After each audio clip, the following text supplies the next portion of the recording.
May mga pangyayari talagang hindi maiiwasan tulad na lang ng nangyari dito sa kamay ko habang nasa rescue. May napatawag naman nga ni sa aming team para magpa-rescue ng ahas na muntik pang maapakan dito sa Kamalig, Albay. Pagdating naman nga ni namin dito sa lugar ay hindi na kami nagpatumpik-tumpik pa, ay sinimulan kaagad namin ang paghahanap dito sa ahas. Dito daw nga ni nila nakikita na pumapasok ang ahas. Dahil nga ni sa season ngayon ng mga snakes ay nagsisilabasan talaga sila. At habang naguhukay naman nga ni ako dito ay hindi ko napansin na may matulis palang bagay malapit sa aking kamay. Kaya natusok ako nito. At sa halos isang oras naman nga ni namin na paghuhukay ay malapit na namin masagad yung pinakadulo ng butas. Kaya akala naman nga ni namin ay wala na talaga dito yung ahas. Hindi lang pala nga ni namin kaagad napansin na yung butas ay pataas pa at papunta sa ilalim ng flooring ng kalsada. At dyan na namin nakita yung makamandag na ahas na muntik pang makatuklaw ng tao.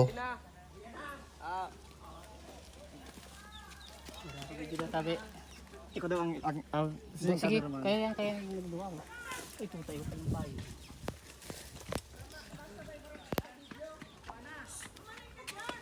Oh, kaya ba? Kape daw. Kape. Okay, video ngayon. Up, nulog. Ay, nulog. Sige. Dilan, malik ka dyan. Ingat, ingat. Yan na Ay, nasa ano talaga? Ang lalim ng butas. Ay, ingat. Mag-a-spit yan.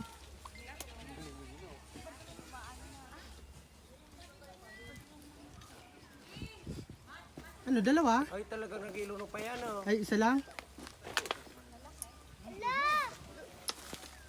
Uy, uy.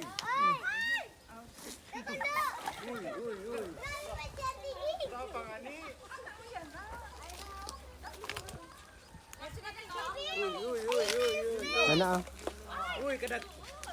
Kalapad. Ay, ko. Uy, okay, ayaw gilayon. Ibad, bukan manahan. Okay, ayaw gilayon. Maga. Kayo na, nakita niyo sa alas? Hindi. So, hindi mo man. Gilo na pang ano. Baka naman dyan, sinilunuan.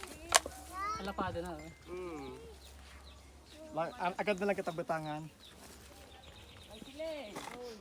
Orang butangan. Wala po kami butangan. Uy, bukod man yan, bagwan. Ulit. Nagilo no? Ang ahas pala nga ni na nakuha namin ay isang Philippine spitting cobra. Ang ahas na ito ay makamandag kaya napakadelikado sa tao. Pagkatapos naman nga ni na may lagay sa lagayan ng ahas ay nag-double check na lang kami sa lugar para makasigurado na wala na itong kasama.